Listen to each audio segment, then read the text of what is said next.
institution. It doesn't mean anything today.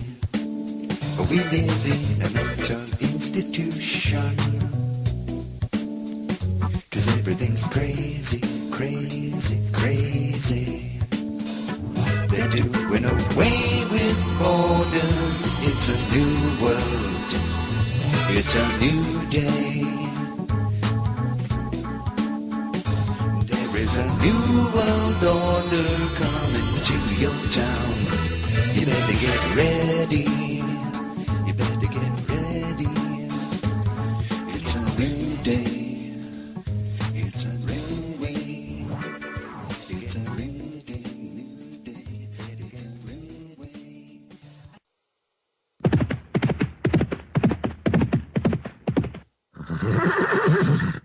Hey there, boys and girls. I'm Wild Bill, and I just rode into town. Look out, all you bad guys out there. I'm fixing to blow the whistle on all your evil plans. Yes, it is Saturday night, and you are not going to believe what I got for you right here on Revolution Radio.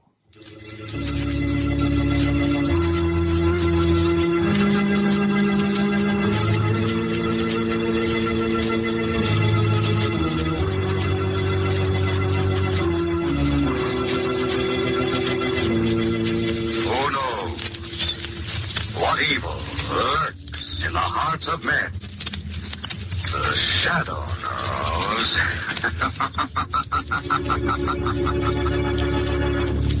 That's right. Ladies and gentlemen, welcome to the Samsel Report. We're coming to you live from my personal isolation tank right here in St. Louis, Missouri. Hello, everybody in the chat room. Hello, everybody out there in Radio Land. Are you ready for this? Okay, all right, let's get this here show on the road. Ladies and gentlemen, our government is a cesspool of corruption. Our industrial might is a thing of the past. And the Constitution and the Bill of Rights, well, they're being trashed by a treasonous, out-of-control government that is intent on enslaving the American people. I know, yes, it sounds just like something from out of the Twilight Zone. But you know what, ladies and gentlemen? Do you know what? Well, we live in the Twilight Zone. Oh, yes, we do.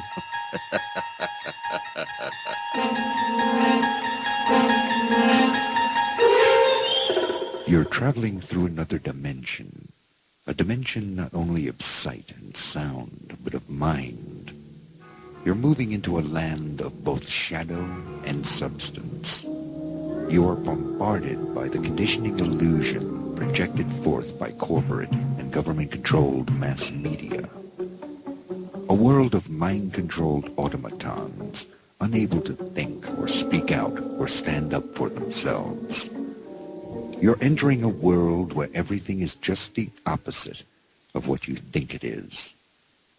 You are living in the Twilight Zone. The Twilight Zone.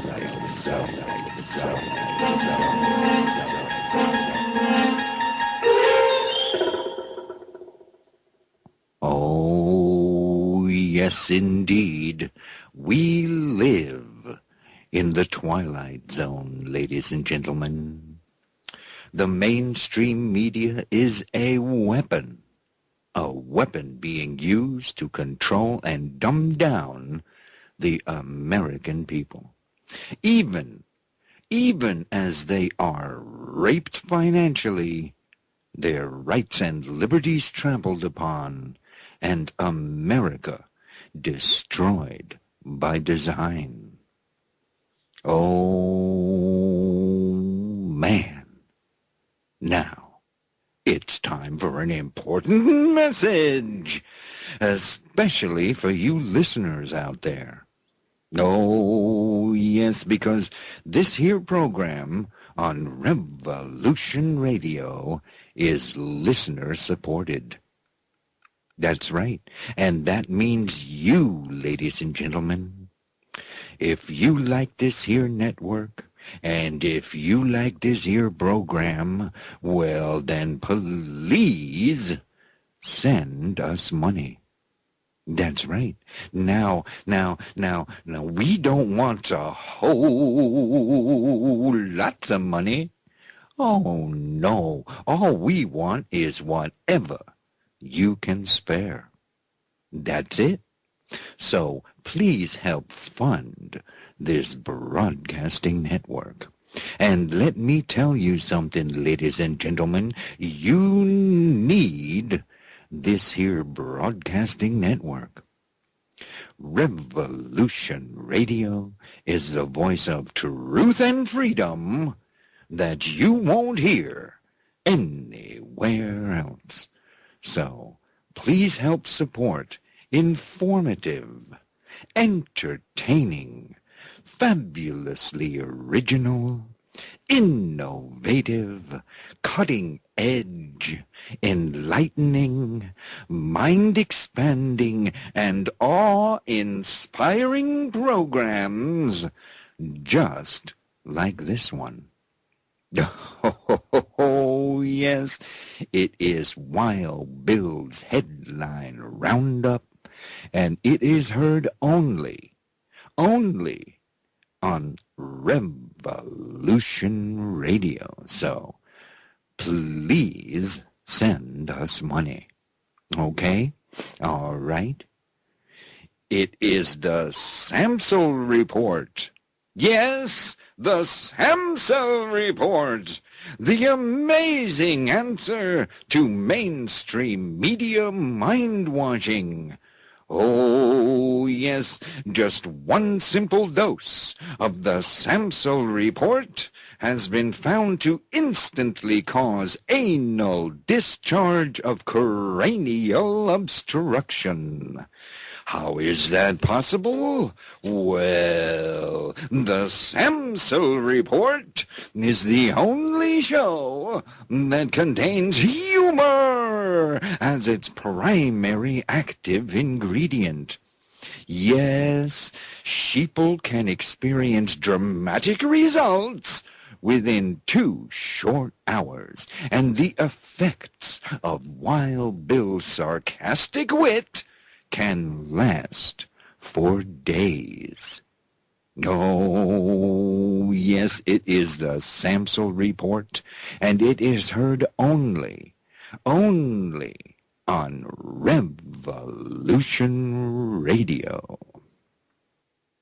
Okay now, buckaroos, do you know what time it is? Do you know what time it is, boys and girls? Well, it is time for Wild Bill's Headline Roundup. Oh, yes. Oh, yes, indeed. All the news that you won't get from the mainstream media. It's time to saddle up with old Wild Bill, and we gonna head on out there and round us up a whole mess of them there headline critters. Okay? All right, boy, oh boy, oh boy. Are you ready to ride? Are you ready to ride, buckaroos? Well, then let's hit the trail. Let's ride, boys and girls.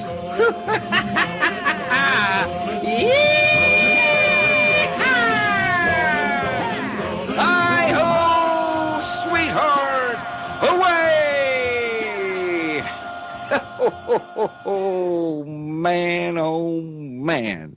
I tell you what, boys and girls, it's time to get all them there dirty, rotten scoundrels in the District of Criminals and round 'em all up. Okay? All right. Are you ready for this? Are you ready for this? Okay. All right. Here is our first headline. February 21, 2014, Carlsbad, New Mexico.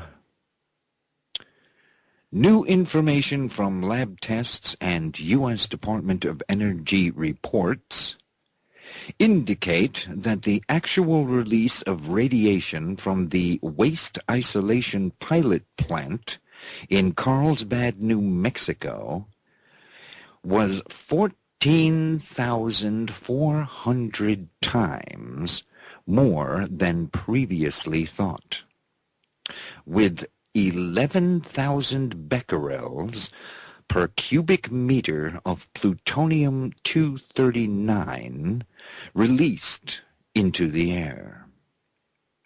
Oh, that's right. You heard right. In addition, photos show smoke coming from an exhaust vent, indicating that there may well be an underground fire which the DOE is not yet in control of. How do you like them apples? Huh? Huh? Persons near the WIPP plant in Carlsbad should be wearing certified filter masks if they go outside, and they may want to think about preparing to evacuate. Officials at the WIPP said today, this is a very serious thing.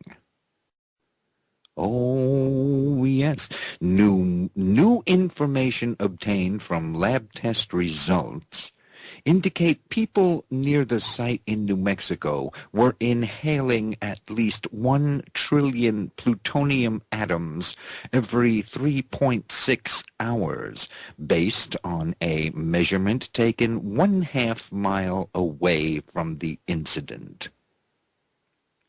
Obviously, this value is significantly higher than what has been reported to the public. State leaders are not happy that it took several days for the U.S. Department of Energy to share news of the contamination that escaped to the outside atmosphere. So there you have it, folks. There you go. There you have it. Another nuclear disaster. Right here in Carlsbad, New Mexico. Right here in Carlsbad, New Mexico. Yes, indeed. And the government and the mass media seem to be silent. DOE is covering up the incident's severity. Oh, yes, they are. And Joe Public, well, he's more interested in the Olympics. That's right. So I tell you what, don't worry about it. Don't worry about it, okay? Just go on back to sleep, okay? All right? Okay? I tell you what, let's stick that one in there in the corral with the rest of them, okay? Get on in there. Come on now. We got our own little Fukushima going on right here in New Mexico, and nobody knows about it. Well, I guess there's nothing to worry about. Get on in there. That's right. My goodness gracious me. Our next headline. Obama approves raising permissible levels of nuclear radiation in drinking water. Oh, yes. Oh, man. The White House has given final approval for dramatically raising permissible radioactive levels in drinking water and soil following radiological incidents like, Fukushima and what's going on in New Mexico. The final version, slated for Federal Register publication, is a win for the nuclear industry, which seeks what its proponents call a new normal. Oh yes, a new normal for radiation exposure among the U.S. population. So they're going to give us a new normal. The old normal's no good anymore because we've exceeded that. So give us a new normal. Okay? That's what they're going to do, ladies and gentlemen, and you can thank the Obama administration for that. Isn't that wonderful? Boy, oh boy, oh boy. So there you have it.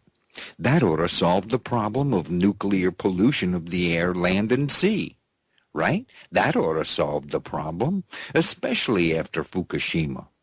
Hey, let's raise the safe levels. That's the ticket. That's the ticket, right? Look, it's all within the safe level, isn't it? So what are you worried about? We're safe. There's nothing to worry about. Go back to sleep. What's the problem? Get on in there. Get your cell phone in there. My goodness gracious me. Get your cell phone in there with your new safe level. I got your new safe levels right here. That's right. That's right. Boy, oh boy, oh boy. It's unbelievable, isn't it, ladies and gentlemen? Is it just me or what? Am I losing my mind here or what? Huh? Okay. All right. Okay. I tell you what. Let's continue with the headline roundup. Okay? Our next headline.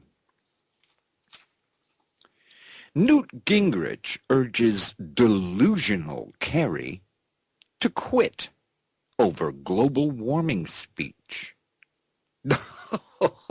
Oh, yes, you heard right. That's right. Newt Gingrich recently said that John Kerry's recent speech about global warming was delusional. That's right. Those were his words. Oh, yes. And that Americans should demand his resignation. Well, I tell you what. That's like the delusional pot calling the delusional kettle black. Right? Am I right? It's just like one dirty, rotten scumbag calling another dirty, rotten scumbag a dirty, rotten scumbag. Right? Am I right?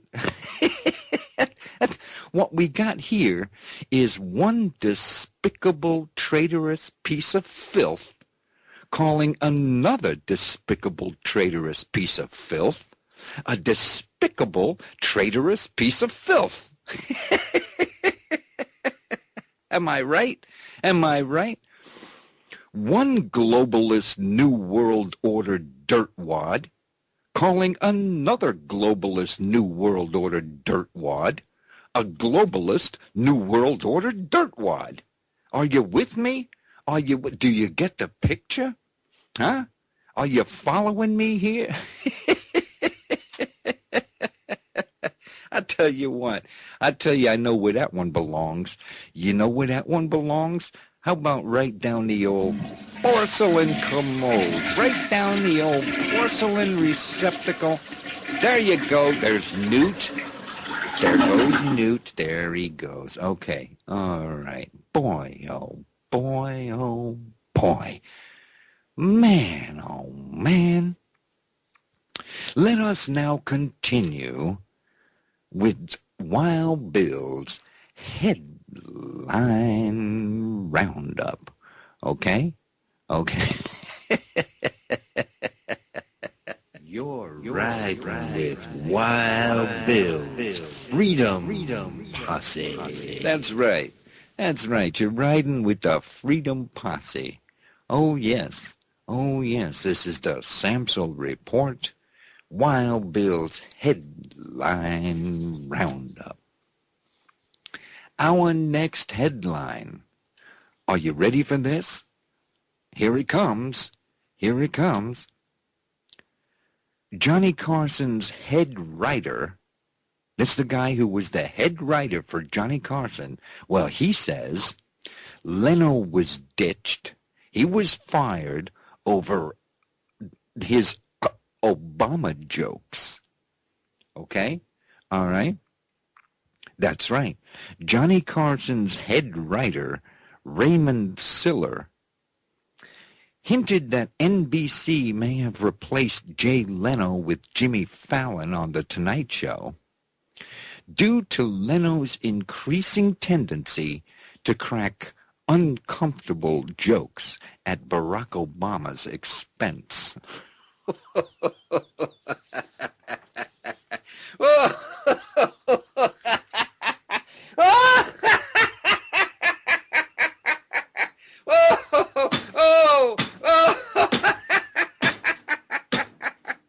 That's right. That's right. You heard right. That's right. Leno's departure from the hit show, despite consistently good ratings, was surrounded by an air of mystery. That's right. The talk show host alluded to having been stabbed in the back by NBC. That's what Jay Leno said. Those were his words. Leno began writing a series of anti-Obama jokes into his monologue back in 2012. Oh, yes. And what, is it a mere coincidence that Leno was off the air within a year of Comcast Corporation's 2013 buyout of General Electric's 49% stake in NBC? Huh? Is it just a coincidence? Comcast donated over $300,000 to Obama's 2012 presidential campaign, you know. That's what they did, yes, $300,000. That's right. So, I tell you what, hey, Jay Leno, you screwed up, pal. You made too many Obama jokes. That's right. Man, oh man, I tell you what, let's stick that one where it belongs, right there in the corral. Get on in there. Get your Tonight Show, NBC, all that stuff. Get on in there. Get your big fat hind end all in there. Get in there. Get what a bunch of pigs. I tell you what a bunch of big fat old pigs. Man, oh man. Look at them. Look at them all in there. Boy, oh boy, oh boy. I tell you what, it's getting unbelievable, isn't it? It's getting unbelievable. They fired Jay Leno because he made Obama jokes. Man, oh man, oh man. Okay, let's go on. I tell you what, let's go on to our next headline. Okay? All right, can we do that? Can we do that? What was that, sweetheart? What did you say there, darling? Oh, well, yeah, I know, but that's later on in the program. We can't do that right now, okay? All right? I know, but later on in the program, okay? All right? Okay, all right, okay. She wants me to play the Charlie Danger thing, see? But that's later on in the program, okay? Right now, we got this for you. All right? Check this out.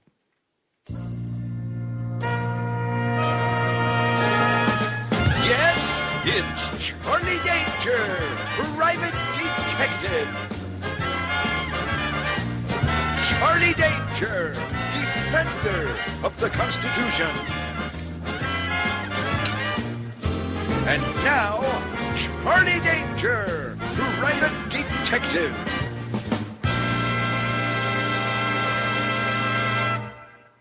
Get this and get it straight. Crime is a sucker's road, and those who travel it today are more cunning, traitorous, and evil than ever. They got big wallets and big ideas and big plans, and they don't like anything or anyone that gets in their way. I ought to know. I'm Charlie Danger.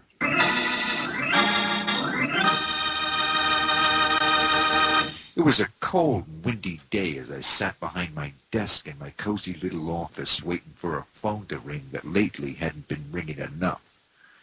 I sat staring blankly at the wall, listening to the sultry sound of the sax player down the hall practicing for his next weekend's gig.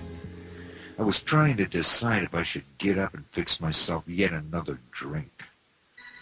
Suddenly the door burst open and a beautiful blonde bombshell in a fancy evening dress that fit just right in just the right places strolled into the room. She stood there in her spiked heels looking utterly gorgeous and at the same time a little bit dangerous. I say dangerous because in her pretty little hand was a great big .38 caliber snub-nosed Smith & Wesson, and the business end was pointing right at my ticker.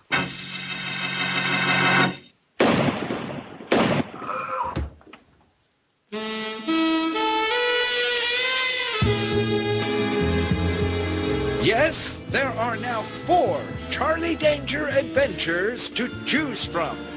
Go to hiddenmysteries.com. That's hiddenmysteries.com. That's right. And if you go to hiddenmysteries.com, you can check out all of the Charlie Danger Private Detective adventures. Okay, there's 4 of them. And there's another one on the way. That's right. Dead and Dead Again. Okay, that's the new one. It's not yet available, but it will be soon. Oh, yes. And I tell you what, you can also check out Today's New Atlantis. Okay, by yours truly. Oh, yes, you can check out Coyote Trail, too. That's a Western. Oh, yeah, it's about the truck driver who goes back to the days of the Old West. Man, oh, man, if that's not a spellbinder, I don't know what is. Okay, so go to hiddenmysteries.com. Okay, and you can also go to Lulu. Yes, go to lulu.com. That's right. You can check them out there, too. Okay? All right, so will you do that for old Wild Bill? Will you do that so I don't have to live in freaking poverty over here? Would you do that? Okay. All right. Okay. All right, so there you go. There you go. Are you happy now, sweetheart? Are you happy? Are you happy now? Okay. She's happy now. Okay. We can now continue with the headline roundup. Our next headline: patient privacy non-existent. Oh, yes, you heard right. Patient privacy is now non-existent. Doctors now are required to provide all medical records to the feds. That's right. Over the past 2 decades, Republican and Democrat administrations have joined forces to require the use by physicians and hospitals of government-certified interoperable electronic medical record systems. That's right, or EMRs. Okay? You with me so far? Okay.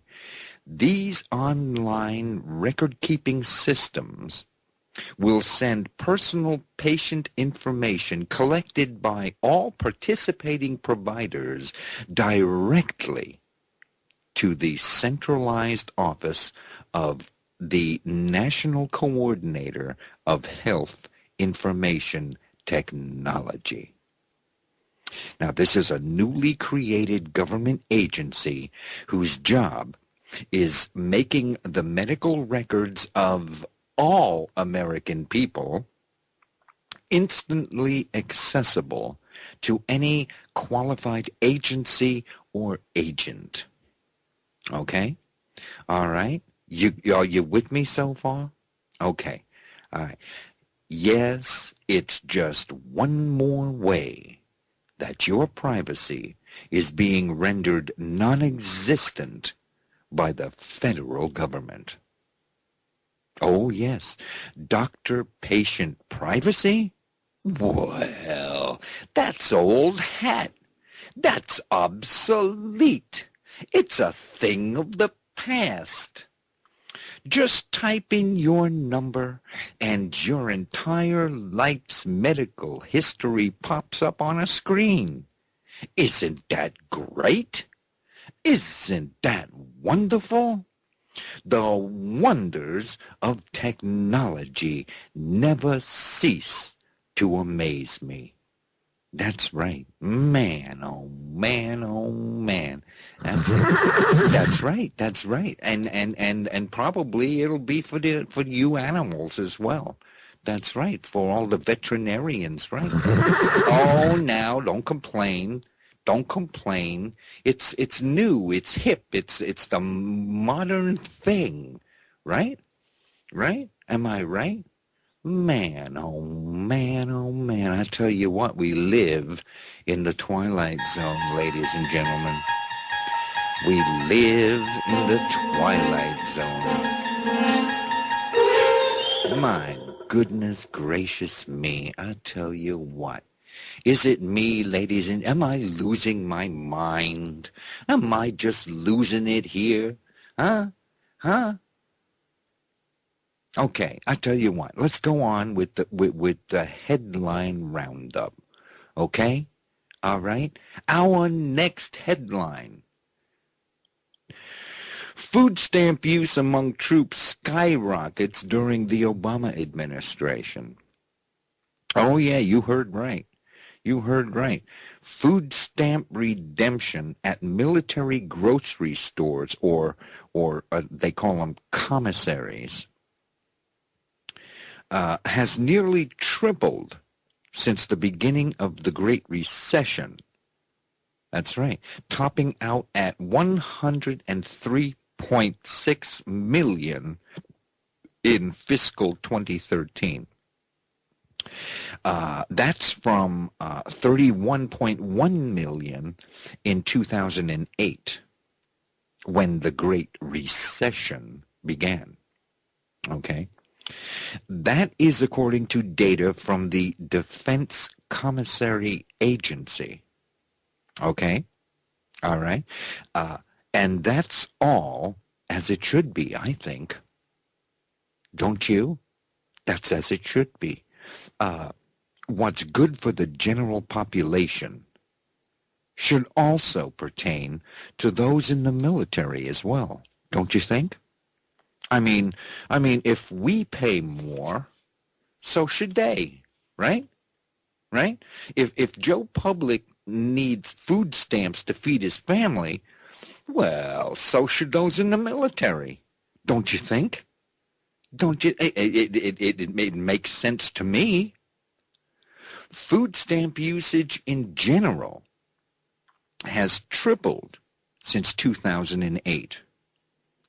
Meanwhile, food prices have been rising for everybody, everywhere. It's not that the value of the food is going up, or the cost of producing the food is going up. No, that's not it. But it's the value of the currency that's going down. See? You got that? Are you with me? It's a good thing that food and energy prices are not figured into the national inflation rate. You know what I'm saying? Because then, look out. Look out. Huh? Am I right? Oh, that's right. That's right. I'm right.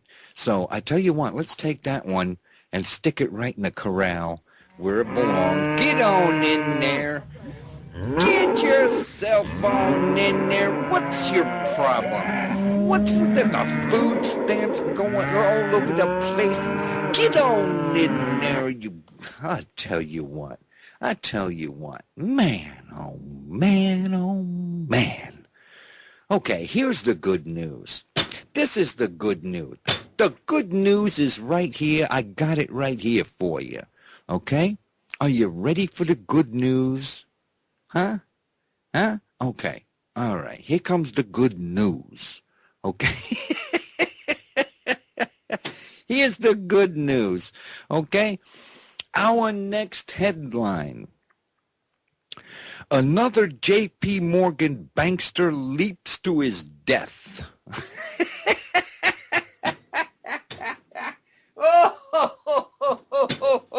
Oh, man. Yes, over the past few weeks, at least 7 bankers have died under mysterious circumstances, including another J.P. Morgan senior manager who jumped off the top of a skyscraper in London last month. That's right. But now hear this. Another banker has committed suicide. Oh, yes. A J.P. Morgan Forex trader leapt to his death from the top of the firm's Charterhouse headquarters in Hong Kong. How do you like that? How do you like them apples? Huh? Yet another banker bites the dust. Oh, man, things are looking up. Soon, if our luck holds up, bankers all over the place will be killing themselves. That's right. They'll be leaping off buildings left and right. Oh, yes. So let's keep rooting for them, ladies and gentlemen. Let's keep rooting for them. I tell you what, you want to take bets on how many bump themselves off in the weeks to come? Huh? How about that? You want to take bets? Huh? I'm hoping to see at least one per week. Wouldn't that be great? Huh? Wouldn't that be great? We can only hope, ladies and gentlemen. We can only hope. And you can rest assured that old Wild Bill will keep on top of this. That's right. I'll keep right on top of it. And you can rest assured that I'll keep you informed and up to date each week on the latest numbers. Okay? And you'll hear it. You'll hear it right here on the Samsel Report. Okay? All right? Oh, hey, wait a minute. Who let them out? Close that gate. Close that gate. My God. They get out, they wander around. We're trying to do a program here. We're trying to do the program. Close the gate. Oh, my goodness gracious me. I tell you what, them sheeple, they get out, they roam around, they don't know what they're doing, they don't know where they are, they don't know what's happening. It's terrible. We got to keep the gate locked, ladies and gentlemen. Okay? All right? Okay. My goodness gracious me. Okay. Our next headline. Yum, yum, yum, yum, yum. Yummy, yummy, yum, yum. Are you ready for this? Our next headline.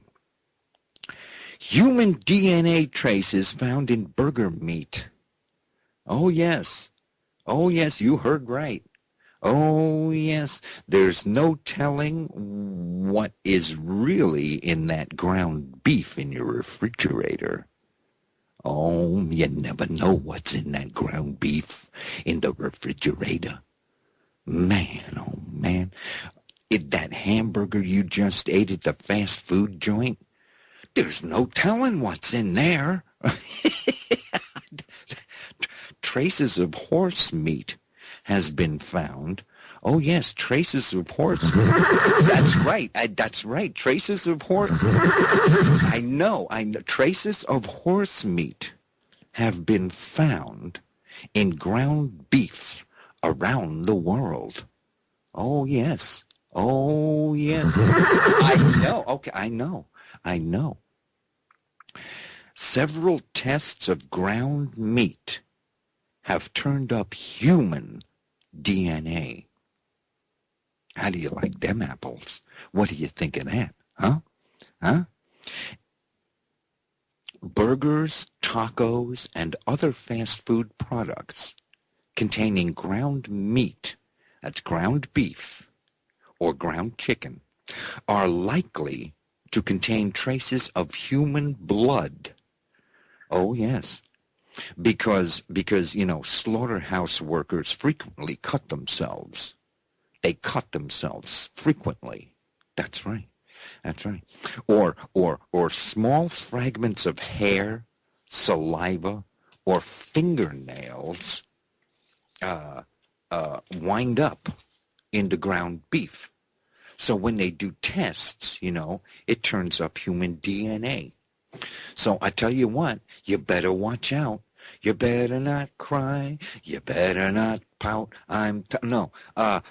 Be careful. Be careful when you go to these here places, like McDonald's, or Burger King, or Jerk in the Box, or places like that. You never know what you're going to get. You never know what you're going to get. Okay? All right? So I tell you what, let's stick that one in the corral. With the rest of the human DNA, okay? Get on in there. I'm eating the fingernail with the DNA all in there. Man, oh boy, get on in there. My goodness gracious me. Man, oh man, it's just getting unbelievable. It's just getting unbelievable. Am I right? Am I right? It's just getting unbelievable out there. I'm telling you, we live in the Twilight Zone. Oh, yes, we do. Oh, man. I tell you what, let's continue on with the headline roundup. Ladies and gentlemen, our next headline. The Obama regime bans wood-burning stoves. They want you to rely on the government for heat. Okay? That's right, ladies and gentlemen. The Obama regime bans wood-burning stoves. Okay? Are you ready for this? The Obama administration is banning the sale of 80%.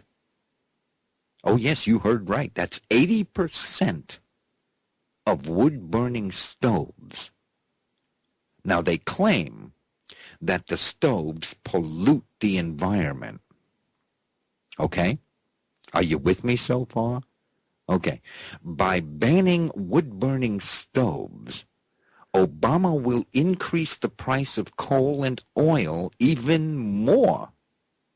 Right. By increasing demand. Okay? All right? The logic used by the Obama administration would imply that fireplaces pose an equal or greater danger, depending on the type of fireplace, right? Will the Obama regime ban the construction of new fireplaces next? Is that what's next? They're going to ban wood-burning stoves. Next will be fireplaces. Am I right? Am I right? Well, I tell you what. You know, the more I think about it, it makes sense to me. Okay? If we're going to save the planet from deadly carbon that causes global warming, then banning wood-burning stoves makes sense. Am I right? I mean, banning fireplaces should be next. It's logical, right? Just like paying carbon taxes. In fact, I tell you what, exhaling should be banned. That's right. The government should issue everybody a special gas mask. That's right. We should each get a special gas mask for us to wear whenever we go outside. See? You see? Right? Am I right? It could filter out the deadly carbon emissions from our breathing. See? Isn't that a good idea? I mean, just think of this. I mean, just think. They could fine people when they get caught for not using one, right? Just like seatbelts, right? Just like seatbelts. And that money could be used to further battle global warming, just like a carbon tax would, right? Am I right? You know, I wonder why nobody in Washington has thought of that. Why haven't they thought of that? You know, maybe I should write a letter to Al Gore and suggest it. You think?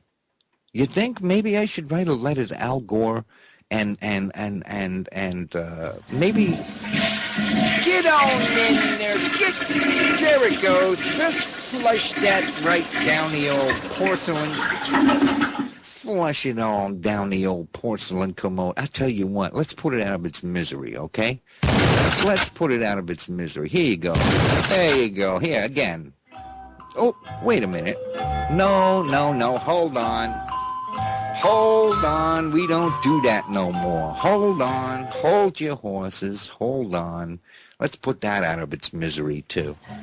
Oh, wait a minute. We just did that. Hold on a second. Everything's going apeshit here. Hold on a minute. Hold on. There you go. There you go.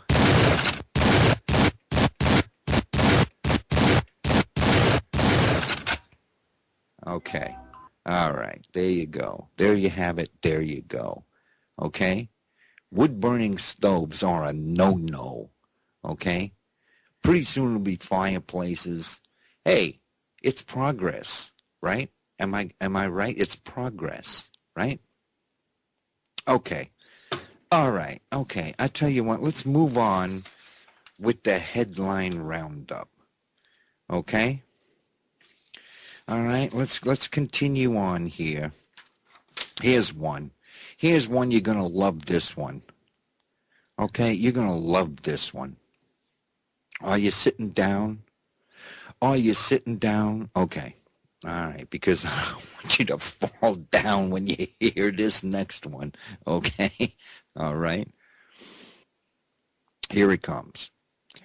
An 84-year-old nun gets 3 years in prison for a nuke protest. Okay? You got that? Okay. In Knoxville, Tennessee, this is from the Associated Press, an 84-year-old nun was sentenced Tuesday to nearly 3 years in prison for nonviolent civil disobedience. She broke into a nuclear weapons complex and defaced a bunker holding bomb-grade uranium. That's right. That's what she did. A demonstration that exposed serious security flaws at the Tennessee plant.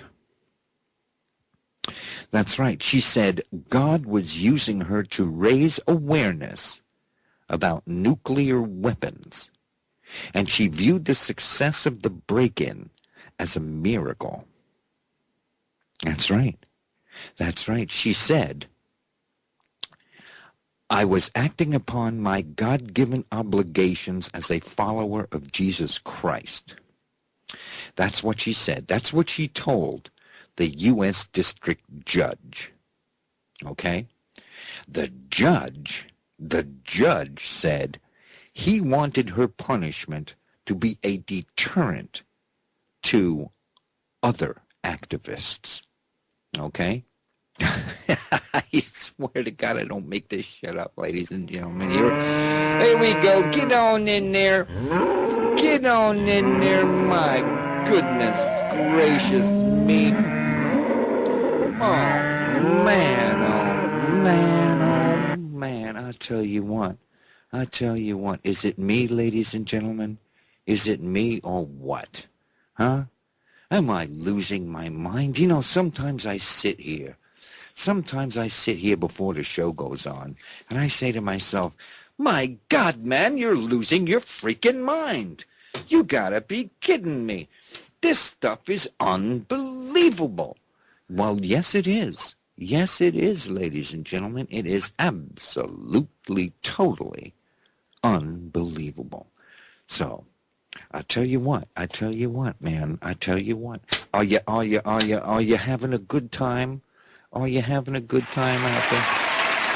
Well, I certainly hope so. I certainly hope that all you folks out there in Radio Land are having a good time. Okay? Having a good time listening to the Samsel Report tonight. Okay? Oh, man, listen to that. Listen to that. They're having a good time. They're having a good time. That's right. That's right. Okay. All right. Let us continue now with the headline roundup. Okay. All right. Our next headline. A cop instantly shoots and kills a teenager who answered the door holding a video game controller. Oh, yes. Oh, yes. A Georgia family is in shock following the death of their 17-year-old son, who was killed by a police officer who believed that the video game controller the kid was holding was a gun. That's according to the family's lawyer. Oh, yes. Christopher Roop. I think that's how you pronounce it. Christopher Roop of Ewerly, Georgia, heard a knock at the door of the family's home last Friday night. Upon opening the door, he was immediately shot in the chest by a female police officer. Roop was pronounced dead upon arrival at a local hospital. How do you like that? How do you like that, ladies and gentlemen? The officer claimed that she thought the kid was pointing a BB gun at her.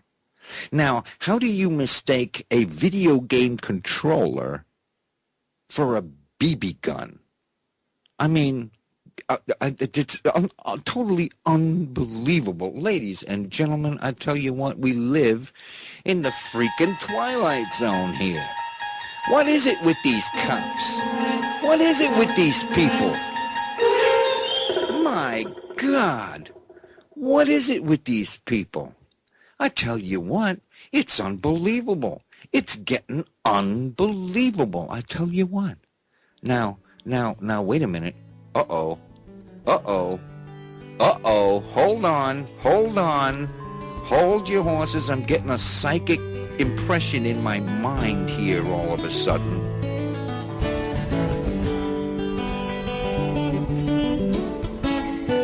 You're listening to Revolution Radio at freedomslips.com. We'll be right back after this message.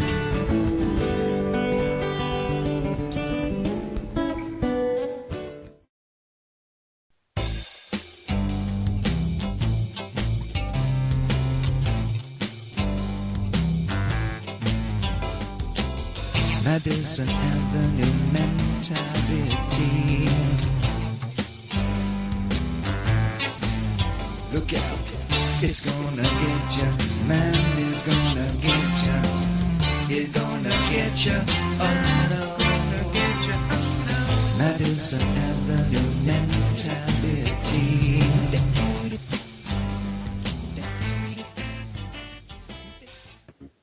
Okay, we are back, ladies and gentlemen. You're right with Wild Bill's Freedom Posse. Boy, oh boy, I tell you what, what's wrong with these cops today? Huh? Is it that they're so afraid of the American people that if a little kid answers the door with a video game thing in his hand, they blow him away? Huh? Is it me or what? I tell you what, it's just getting ridiculous, ladies and gentlemen. It's getting ridiculous. So, I tell you what, let us now continue with the headline roundup, because just a few minutes from now, I'm going to tell him, all right? I'm going to tell him, okay? Okay, all right. Okay, all right. Okay. Just a few minutes from now, we're going to listen to episode 2 of Charlie Danger, Private Detective. So you don't want to miss that, okay? You don't want to miss that. I just told them, okay? All right, okay, all right. She gets so impatient sometimes. You know what I'm saying? We will continue with the headline roundup right here on the Samsel Report, okay? All right, here is our next headline. Are you ready for this? Are you sitting down? Please do me a favor, okay? Do me a favor. Sit down for this next one, okay? All right? Because here it comes. And just for your information, I don't make this stuff up, okay? I'm not making none of this stuff up, okay? This is actually true. Our next headline: gender bender sues its employer. I tell you what. I know I screwed up. Okay, all right. So don't worry about it. Okay, all right. I got it. Our next headline: gender bender sues employer for using wrong pronouns. The redefinition of gender and sexual identity is gaining incredible momentum in today's society. Traditional Americans are routinely derided as intolerant bigots for merely embracing values that have been a key aspect of human life for millennia, since day one. Okay? All right? Now, it seems the sexual deviant community is using the court system to file inane lawsuits against those they feel are not welcoming enough of their perverse lifestyle. Okay? Are you with me so far? Okay. Now, one outrageous example of this trend surfaced recently in a case before the Multnomah County, Oregon Circuit Court. The $518,000 lawsuit was initiated by a former employee of Bon Appetit Management Company who claims co-workers dared to use feminine pronouns despite the fact that Valeria Jones looks like a woman. Okay? Jones refuses to identify with either gender. All right? You got that? The suit claims damages were incurred because Jones's co-workers called it Miss, Lady, or other feminine titles, even though it was not a female or a male, and the term was unwelcome.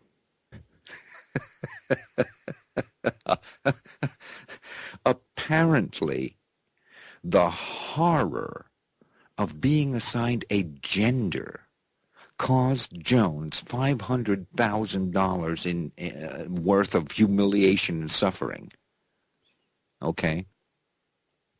The suit alleges that it cried regularly at work and at home during this time. That's right. It cried at home and at work. The tears just came right down. That's right. Ultimately, it quit its job. Okay? All right? You got that? You follow me? Okay? Well, you know, I tell you what. I tell you, truthfully now, I certainly feel sorry for it. Okay? Because it's neither male nor female. So, you know, I feel sorry for it. Okay? Because, you know, it must have a hard go in life. You know what I'm saying? I mean, just think. Does it go to the men's room or the ladies' room? Huh? Which one? And it must have a hard time getting a job. You know what I'm saying? Am I right? I mean, it must have a hard time buying clothes. You know what I'm saying? I mean, does it go to the men's store or to Victoria's Secret? I mean, which one? You know? It must have a hard time making up its mind. You know what I'm talking about? I mean, if it goes to the zoo, you know, they might not let it out. You know, you know what I'm saying here? You know, it must be hell being a it. You know, don't you think? Don't you think? I think I'm right. I think I'm right on that there subject. Okay. I know, it's absolutely ridiculous. I know. Let's put it in the corral with the rest of them. Get on in, get it, take it and put it on in there. Get it on in there. Get on in there, you it, you. Get on in there. My goodness, is it me, ladies and gentlemen? Am I losing my freaking mind here or what? Huh? I mean, my God. My goodness gracious me. I tell you, it's just enough to drive you out of your mind, isn't it? Isn't it? I tell you what, we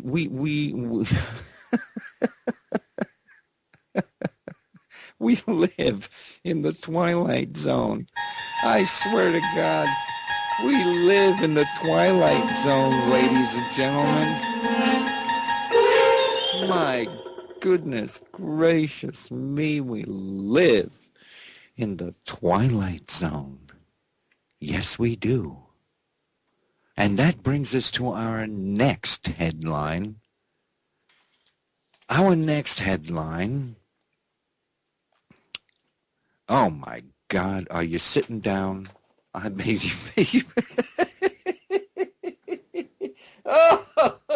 Oh, my goodness. Our next headline. Church hires J.K. Rowling to rewrite the Bible. Oh, yes, you heard right. You heard right. Pope Francis has hired famous and revered children's author J.K. Rowling to rewrite the Bible. Oh, my God. It is hoped that the author, most famous for her Harry Potter series, can make the Bible more accessible and believable for a new generation of Catholics and Christians. Now, I thought I heard everything, ladies and gentlemen. You know, I thought I've heard everything, but obviously I am mistaken, okay? Because I've never heard anything quite like this right here, okay? All right? While the specifics of the rewrite are not yet known, it is believed that Rowling is tasked with producing a compelling tale that young Catholics and Christians can engage with. I'm speechless, ladies and gentlemen. I don't know what to say here. Really. Rowling has thus far remained tight-lipped on her vision for the Bible and its merry band of characters. Its merry band of characters. But a number of Hollywood producers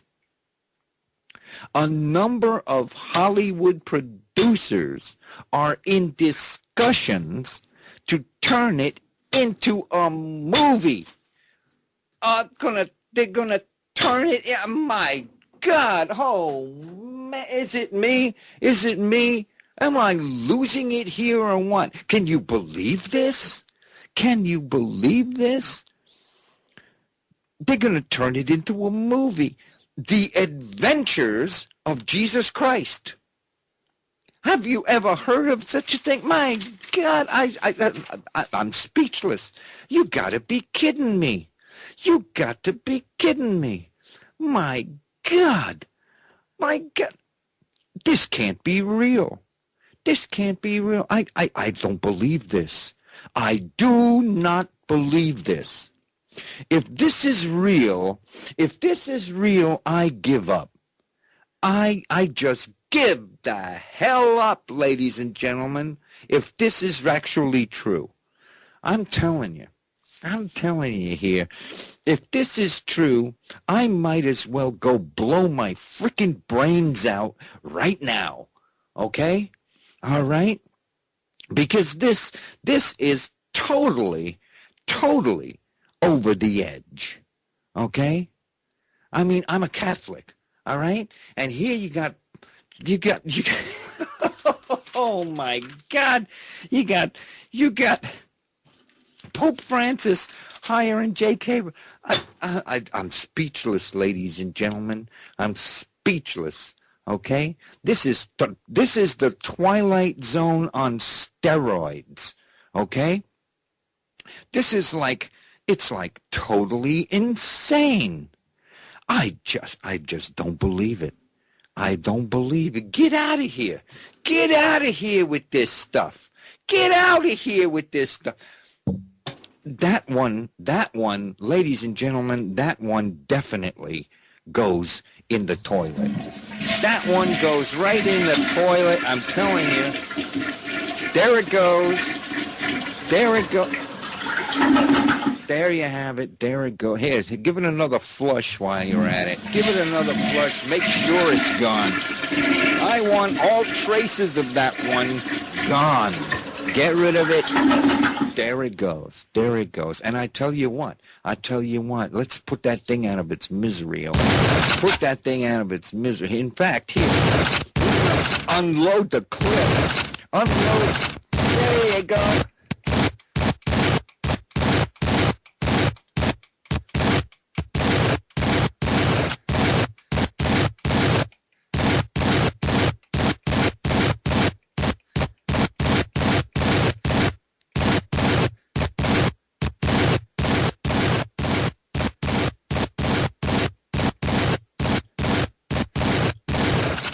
There you go. There you have it. Hey, that ought to take care of it. That ought to take care of it. I tell you what. Man, oh man, oh man. Is it just me, ladies and gentlemen? Is it just me? Huh? Am I losing my mind or what? Huh? I tell you what. Sometimes this news, I just can't take it no more here with this news. It's just too much. It's just getting to be just way too much here with all this stuff. I'm telling you, it's gone beyond the twilight zone.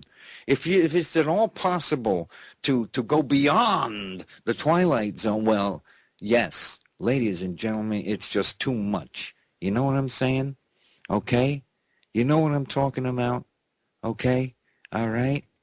You're right with Wild Bill's Freedom Posse. That's right. My God, you're riding with Wild Bill's Freedom Posse. And I tell you what, I think I'm going out of my mind here. I think I'm going crazy. You know, I put this show together and I look through all the news, and I tell you what, this stuff is driving me completely out of my mind. I just don't know anymore, really. I don't know. Okay, all right, okay. All right, okay. We're getting, it's next, okay? It's next. All right, okay, just control yourself now. Will you please? Just control yourself. Okay, all right, okay. Well, I'll tell you what, ladies and gentlemen, that about wraps it up for another installment of the Headline Roundup. Okay? All right? So I tell you what, now it's time for the moment that you've all been waiting for. Yes, it's time for another exciting episode of The Adventures of Charlie Danger, Private Detective. That's right. And it stars yours truly and the one, the only, Terry Joyce. So without any further ado, it is now my pride and privilege to introduce to you Episode 2 of Charlie Danger, Private Detective.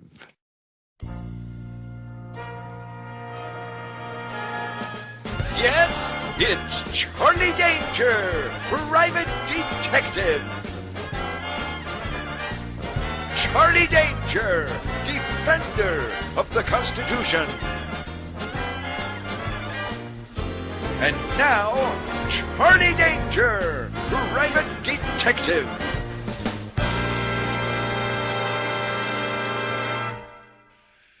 It was early in the morning when I phoned over to the Waldorf Astoria to contact Mr. Sherlock Holmes.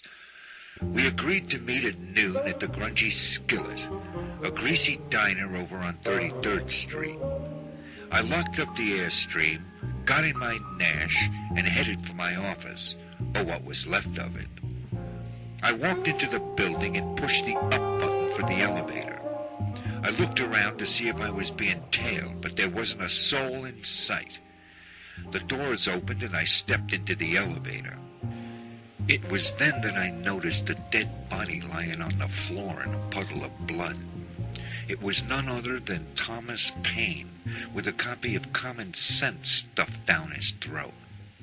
But that wasn't all. Laying right next to him was none other than Miss Kinky McGuire, alias Lady Eleanor Chittlesworth. She was out cold, and she had a gun in her hand. I knelt down and slapped her across the face a few times. Come on, wake up, baby. I want to see how you're going to talk your way out of this one. She held her hand to her head and blinked those big, beautiful eyes a few times. Oh, it's you, Mr. Danger. Where am I? How did I get here? Suppose you tell me, I said as I helped her to her feet. You got some explaining to do, like this dead guy here. She looked down at the corpse on the floor. It's Thomas Paine. I didn't kill him, if that's what you think. I know you didn't kill him. That's a .38 you're holding in your hand. This guy was stabbed to death with a butcher knife. I pointed to the butcher knife stuck in his chest. Not only that, but his skull was cracked with that bloody baseball bat over there on the floor in the corner. I pointed to the bloody baseball bat over in the corner. He was also strangled to death with that rope that's wrapped around his neck. I pointed to the rope. He also has a poisoned dart sticking out of his left thigh, an ice pick stuck in his back, and a copy of the Patriot Act stuck up his butt. But a bullet hole there isn't. She stashed a .38 in her purse. What are we going to do, Mr. Danger? Just then the doors opened and we were on my floor. Follow me, baby, and keep your mouth shut, I said as I took her by the hand, and together we headed for my office.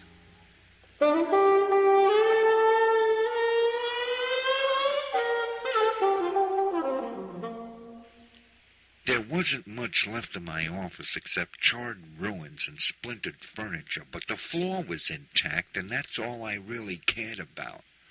I stepped over to the area behind what used to be my desk. I knelt down and pried up a loose floorboard, revealing the space where I had hidden what was left of the Constitution.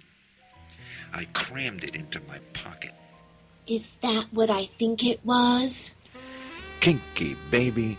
It's real important that I find somewhere else to hide this, so that I can keep it out of criminal hands. My name is Cannery. Most folks call me Jane. Are you sure now? What? Maybe you have a few more identities up your sleeve. No, Jane is my real name. Good. We'll go with that then. You could just call me any time. Never mind. We have to get out of here and find some way to stash this document.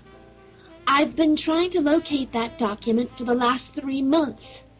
Do you know how many people have given their lives to protect that piece of paper? A stranger's voice came from behind us. It's a freaking piece of paper. We both turned around to face 3 men in black suits who had us covered with 3 automatic weapons. The biggest and ugliest one of them said, We've been after you both for quite some time now. There's a lot of pissed off people in Washington that want you both dead. You guys work for the government? Aren't you supposed to be upholding the Constitution? Yeah! Aren't you supposed to be the guys in the white hats? You know, the good guys. You've been watching too many Dragnet reruns. What we're gonna do is shoot you both so full of lead it'll take a forklift to pick your bodies off the floor.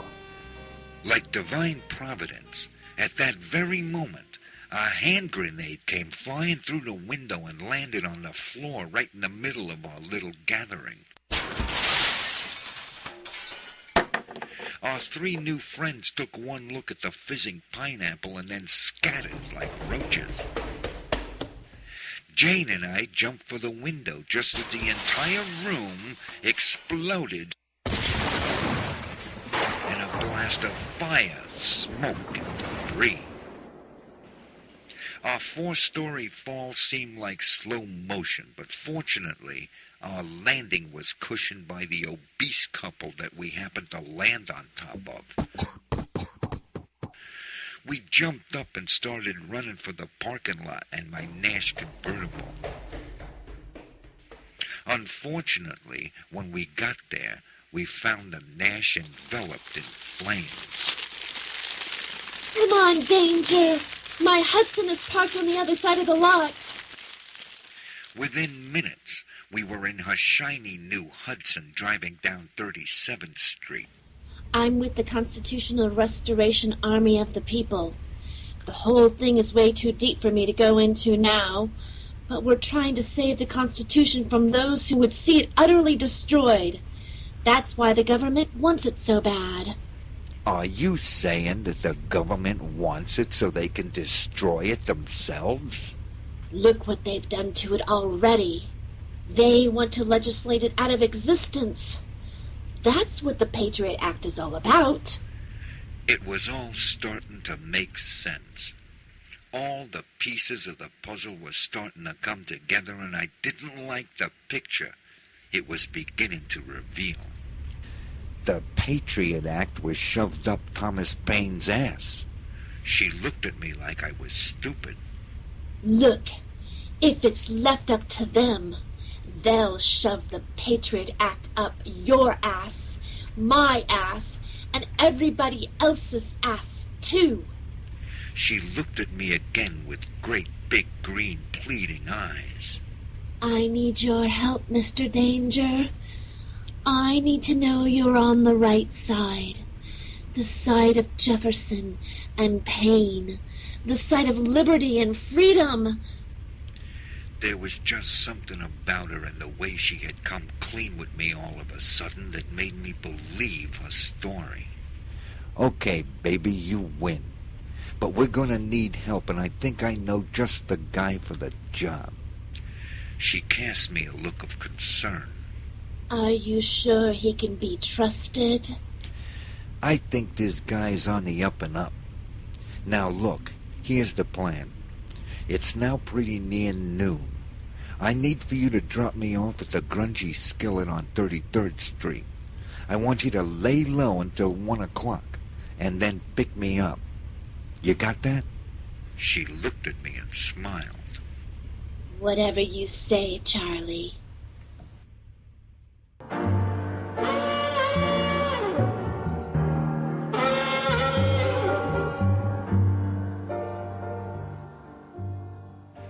I walked into the grungy skillet and sat down in a booth. A waitress with Maggie emblazoned on her name tag came over and looked me up and down. What can I get for you, handsome? She wore a pink and white striped service outfit with a frilly white apron and hat. I don't know, baby. What's good? Nothing. Well, then make it a burger and fries. It's your life, sweetie. She scribbled the order on her pad and walked off. Just then, Sherlock Holmes stepped through the door. He spotted me, walked over, and slid into the booth. It's good to see you, Mr. Danger. I trust you've had an interesting morning. Quite so, Mr. Holmes. Thomas Paine has been murdered. My apartment has been blown up again. My car was set ablaze. Oh, and my life was threatened by 3 government agents in black suits with machine guns. Precisely, which indicates that you're definitely on the right track. Your investigation is making somebody extremely nervous. The game is afoot. You have retained what's left of the Constitution. Don't worry about that. I got it right here on me. I patted my jacket pocket. That's not all. There's more. But first, I gotta know whose side you're on. For a moment, Holmes appeared to be in another world of his own deep thought. And then he struck a match and proceeded to light his pipe. My dear sir, I can assure you that I am an exceedingly private consulting detective. During my career, I have become painfully aware that the criminal element extends from the common to the elite, from the generally simple to the most highly ingenious. Holmes paused as he puffed on his pipe. No, Mr. Danger, the threat to mankind from the common thief and murderer is minuscule compared to that posed by the plotting of governments and their overlords. You sure said a mouthful, honey. I looked up to find Maggie standing there holding my burger and fries platter. She set the plate down on the table in front of me and looked over at Holmes. You want to place an order, sweetie, or would you rather die of old age? Perhaps some hot tea. It's your stomach. She scribbled on her pad, dropped the bill on the table, and sauntered off. Okay, Sherlock, it's like this. I made contact with the girl. Her real name is Jane Cannery, and I think she's straight. She's out to save the Constitution, and the government is trying to rub her and anybody connected to her out. And that includes me. Then by all means, Mr. Danger, you must be sure to protect both her and the document. The plot thickens, and I'm sure I detect the involvement of my arch-enemy, Professor Mariachi, a man of pure evil genius. He's a member of the Illuminati, a collection of the world's ultra-elite that are intent on the total dominance of all that is evil. Looks like the both of us are working on the same wavelength. The girl's going to pick me up at 1 o'clock right outside this joint. You want to join us? That would be most interesting. I dare say our cooperation may prove mutually beneficial.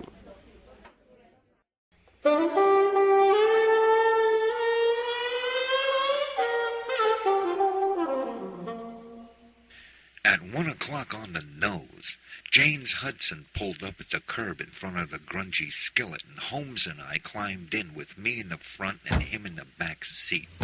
Jane, this is the master detective Sherlock Holmes. Sherlock, this is Jane Cannery, alias Kinky Maguire, alias Lady Eleanor Chittlesworth. I would add that her distant ancestor was none other than Martha Jane Cannery, better known in history as Calamity Jane. I'm pleased to make your acquaintance, Miss Cannery. Calamity Jane? Enough with the introductions. Let's just get down to business. I found this stuck under my windshield wiper not 20 minutes ago. It was a note addressed to Kinky Maguire. It read, "Meet us behind the empty warehouse on Wharf Street on the east side at 3 o'clock, or else we plug Patrick Henry." The note was signed, "Sincerely, George and Dick." Take a gander at this. I handed the note over to Sherlock Holmes.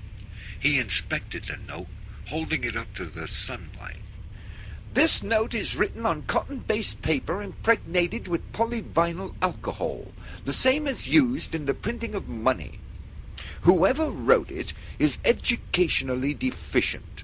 In other words, an idiot.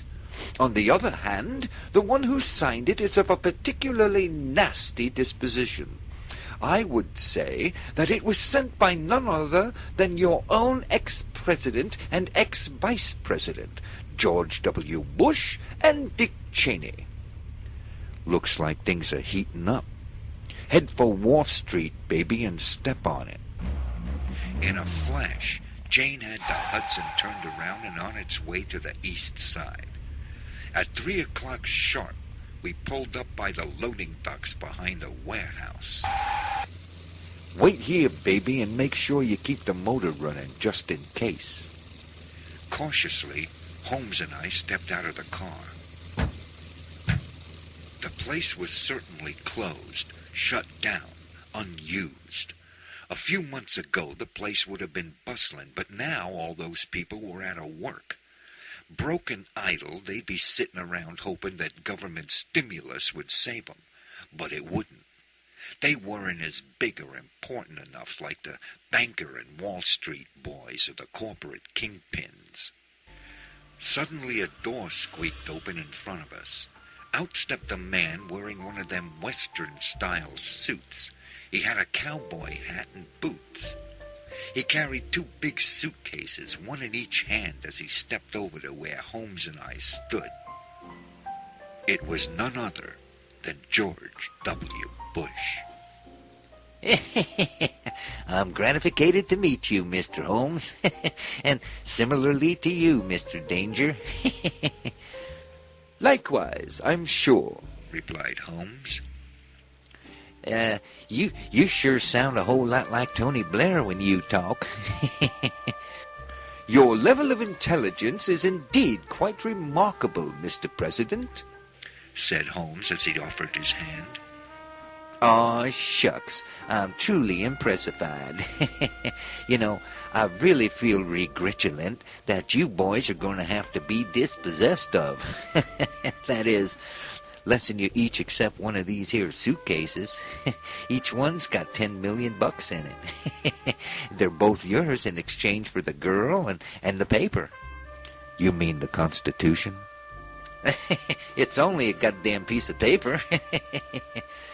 Let me get this straight. You're offering me $10 million to commit treason? It was at that very moment that a gruff, angry voice called out from behind the car. I'd take that offer, kid, or else get your f***ing heads blown off. I just love shooting dirtbag pricks like you in the face. It was Dick Cheney. He had us covered from behind with a double-barrel shotgun. Suddenly, all hell broke loose. Jane threw the car in reverse and stepped on the gas. Cheney's gun went off harmlessly in the air as the car thumped over him, bouncing as it went. At the same moment, my foot came up and intersected with Bush's groin. He doubled over and I let him have a right uppercut to the jaw. Bush fell over sideways into Holmes, knocking him off his feet. But G.W. got up fast and went for a hideout pistol. I was quicker and gave him a right, and a left, and then another right. Jane had flattened Cheney, but when she saw that he was still moving, she threw it in drive and hit the gas again. The tires squealed and the car bounced violently as it rolled over him a second time. Holmes got to his feet, grabbed both suitcases and ran over to the car. Opening the door, he threw them in the back seat. I gave Bush a swift knee in the stomach and then another right to the jaw that sent him flying backwards to the ground. Jane blew the horn. I ran to the car and both Holmes and I jumped in. Jane hit the gas and we peeled out of there as fast as we could.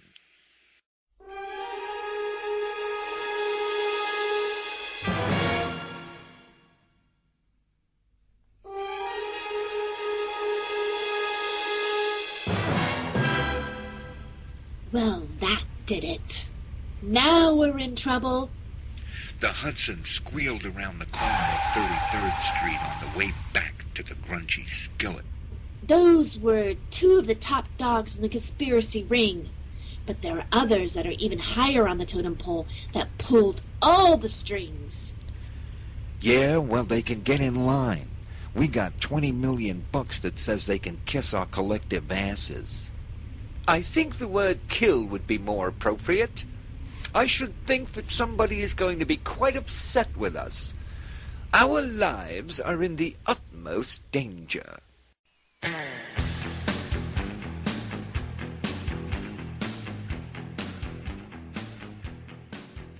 Jane pulled up and parked in front of the skillet, and we piled out and went inside. There was a booth open. No sooner had we sat down than Maggie showed up. How do you want to abuse yourselves today? I gave her a great big smile and said, I don't know, baby. What looks good? Look, buddy, it all looks like the same old crap to me. I want to feed it to my dog. Okay. How about some coffee? Sure thing, Mr. Big Shot Seamus. But later in the day, don't say I didn't warn ya. She scribbled on her pad and walked off. I turned to Sherlock Holmes and said, What we need to do is identify, abduct, and interrogate one of the big brains behind this whole mess. I believe beyond a doubt that Professor Mariachi is to be found amongst them. Jane looked at me and batted those blue-green gems as I lit up a cigarette. Professor Mariachi. Now, you mentioned him earlier. You think he's one of the big boys that we're looking for? He's one of the world's most evil geniuses. He is a criminal of the utmost caliber. His operatives are many, and to him are nothing more than disposable tools. Many have been caught, though he himself remains beyond the law's grasp, indeed untouchable. If you ask me, this coffee's untouchable. She placed the cups down in front of us.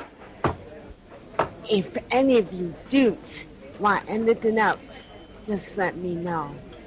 She turned to walk away, and at that very moment I heard a car squeal to a halt out in the street.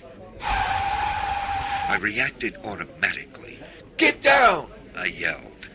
Suddenly, twin machine guns opened up and bullets came crashing through the plate glass window. The glass flew, people screamed, bullets ricocheted, pandemonium reigned. For what seemed like forever, bullets tore through everything, everywhere. Blood, glass, wood, bits of metal, paper, bits of clothing, bits of food. It all went flying through the air. And then I heard the tires squeal again, and suddenly it was over. There was silence. The place was in a shambles. There had to be at least a couple hundred bullet holes all over the joint. In booths, at the counter, on the floor, people lay in agony, moaning and bleeding and dying. That's it, I thought. It's time to get out of here.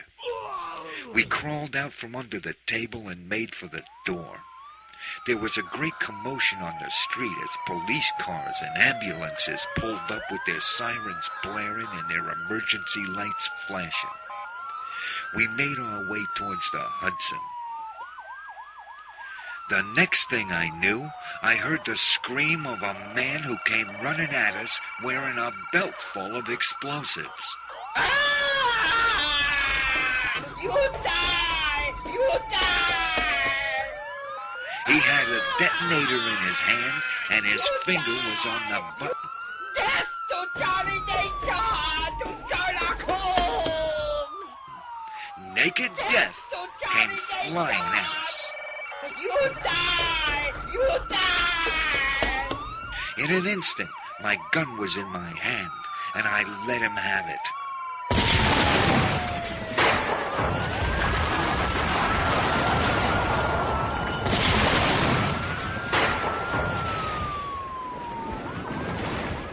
The resultant explosion knocked us all off our feet and sent us flying.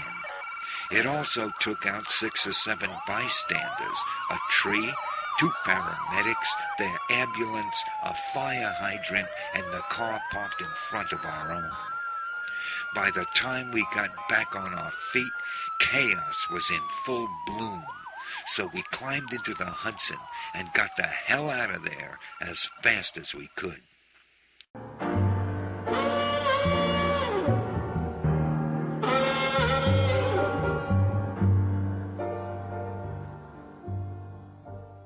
In the car on the way back to the Airstream, I opened up one of the suitcases. Sure enough, it was filled with money. I had never seen so much money before. This money doesn't exist. We just got paid a great big bonus, courtesy of Uncle Sam. Now you're talking. If word ever got out about Bush's bribe money, they'd have to deny its existence. I say it's finders keepers. Provided, of course, that they don't murder us all and take it back. I was digging around in all that nice new money when I came across a piece of paper. It just so happened to be a small envelope. Inside was one of them fancy invitations. I handed it over to Holmes. Well, well, what have we here? He said as he closely inspected every aspect of it. Admit the bearer hereof and one special guest to the annual gathering and celebrations at the Bohemian Grove. The event is scheduled to take place from July 2nd to the 15th. Bohemian Grove? What's that? I never heard of the place. Is it out on Long Island somewhere? No, Mr. Danger. It is a most exclusive place where the most exclusive people meet to behave badly and hatch the most fiendish plots. And what is most interesting is the note scribbled on its back. It reads, "See you there," and it is signed Mariachi. That means your hunch was right about the guy. Yes, Mr. Danger, and it also means that by tomorrow we must be in California, where we will infiltrate the Bohemian Grove.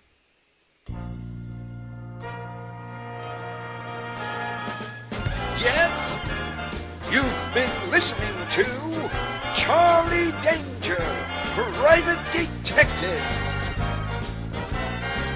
Tune in next time for the next exciting episode of Charlie Danger, Private Detective.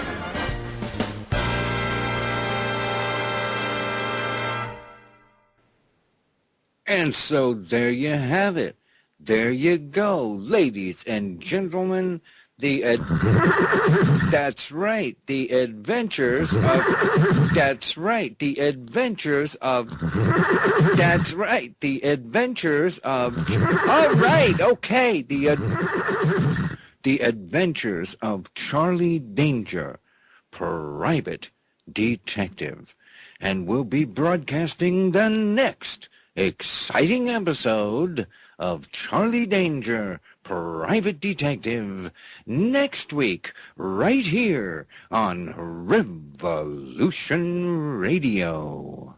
You're riding with Wild Bill's Freedom Posse. That's right. You're riding with the Freedom Posse right here on Revolution Radio on the Samsel Report. Oh, yes, Wild Bill's headline roundup. You know why? You know why? Because we live in the Twilight Zone, ladies and gentlemen. Yes, indeed. Oh, man. Man, oh, man, oh, man. I tell you what, have you had a good time? Did you all enjoy yourself out there? Did you have a good time? There you go. There you go. Boy, oh boy, oh boy. Yes, indeed. Everybody having a good time listening to the Samsel Report right here on Revolution Radio. Okay, all right. Well, I tell you what, ladies and gentlemen, you want to come back next week? That's right. Are you going to come back next week? Huh? Are you going to... Free your mind. And your ass will follow. That's right. And no truer words have ever been spoken. That's right. So you want to come back next week, okay? Because it's almost... the show is almost over here. The show is almost over. So you want to come back next week, same time, same station for the Samsel Report, because now it's time for old Wild Bill to be riding off into the sunset. That's right. It's time for old Wild Bill to be going. Okay? All right? Hello? I must be going. I cannot stay, I came to say I must be going. I'm glad I came, but just the same I must be going. For my sake you must stay, for if you go away, you'll spoil this party I am throwing. I'll stay a week or two. I'll stay the summer through. But I am telling you, I must be going.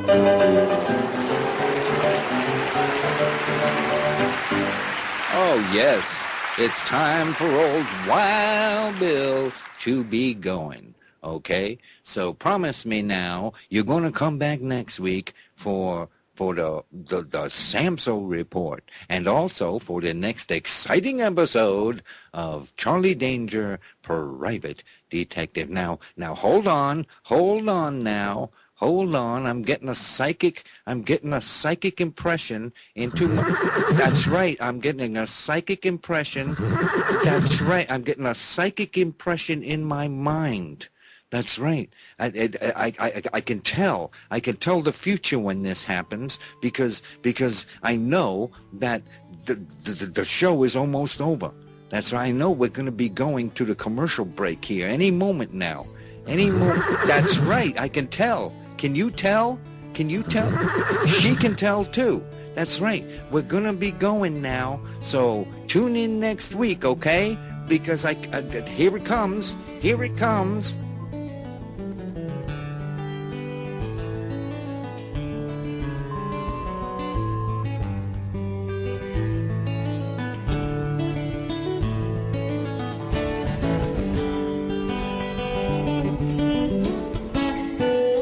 Revolution Radio at freedomslips.com. And we'll be right back after this message.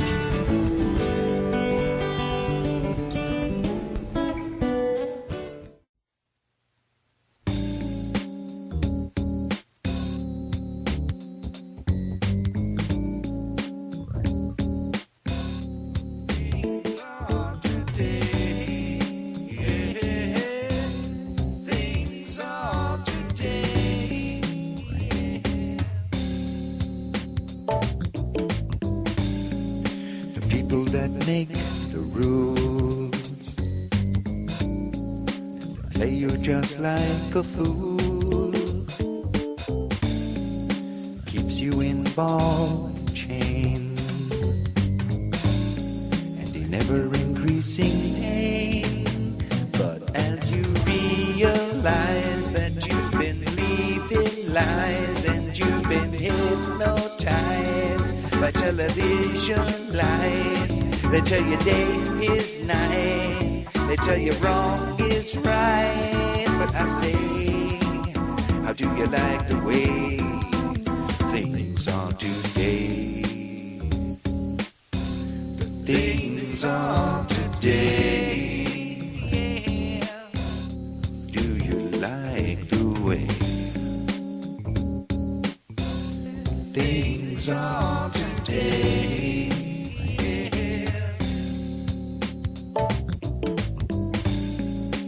People that make the rules treat you like a total fool, controlling from birth to grave. They're mindless robotic slaves. But as the eagle falls and you're against the wall and will awaken more to the new world order, make up your mind. You'll have to choose a side. But I say, how do you like the way things are today? The things are today. How do you like the way the things are today? Things are today. The things are today. How do you like?